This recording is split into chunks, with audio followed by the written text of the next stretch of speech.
देवर्षि नारद पहले गंधर्व थे। एक बार ब्रह्मा जी की सभा में सभी देवता और गंधर्व भगवान नाम का संकीर्तन करने के लिए आए। नारद जी भी अपनी स्त्रियों के साथ उस सभा में गए।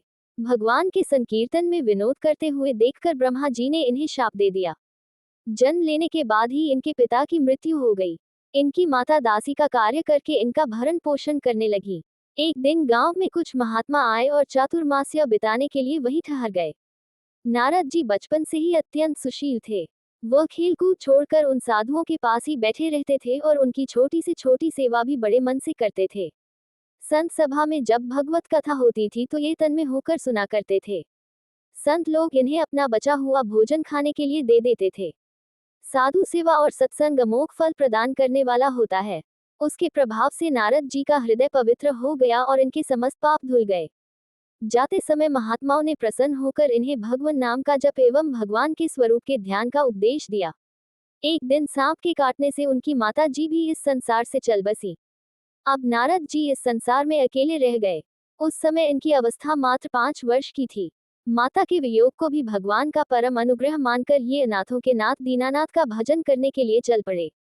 एक दिन जब नारद जीवन में बैठकर भगवान के स्वरूप का ध्यान कर रहे थे, अचानक इनके हृदय में भगवान प्रकट हो गए और थोड़ी देर तक अपने दिव्य स्वरूप की झलक दिखाकर अंतर्धान हो गए। भगवान का दोबारा दर्शन करने के लिए नारद जी के मन में परम व्याकुलता पैदा हो गई। वह बार बार अपने मन को समेटकर भगवान के ध्यान का प्रयास करने लगे, किंतु सफल नहीं हुए। उसी समय आकाशवाणी हुई, अब इस जन्म में फिर तुम्हें मेरा दर्शन नहीं होगा। अगले जन्म में तुम मेरे पार्षद रूप में मुझे पुनः प्राप्त करोगे। समय आने पर नारद जी का 5 भौतिक शरीर छूट गया और कल्प के अंत में वह ब्रह्मा जी के मानस पुत्र के रूप में अवतीर्ण हुए। देवर्षि नारद भगवान के भक्तों में सर्वश्रेष्ठ हैं। ये भगवान की भक्ति और महात्म्य के विस्तार के लिए अपनी वीणा की मधुर तान पर भगवत गुणों का गान करते हुए निरंतर विचरण किया करते हैं।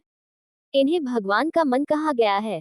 इनके द्वारा प्रणीत भक्ति सूत्र में भक्ति की बड़ी ही सुंदर व्याख्या है।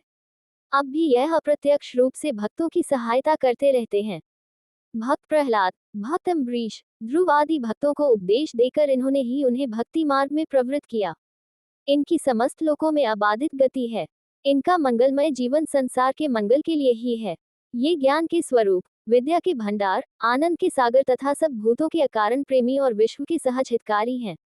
अविरल भक्ति के प्रतीक और ब्रह्मा के मानस पुत्र माने जाने वाले देवर्षि नारद का मुख्य उद्देश्य प्रत्येक भक्त की पुकार भगवान तक पहुंचाना है। वह विष्णु के महानतम भक्तों में माने जाते हैं और इन्हें अमर होने का वरदान प्राप्त है। भगवान विष्णु की कृपा से यह सभी युगों और तीनों लोगों में कहीं भी प्रकट हो सकते हैं।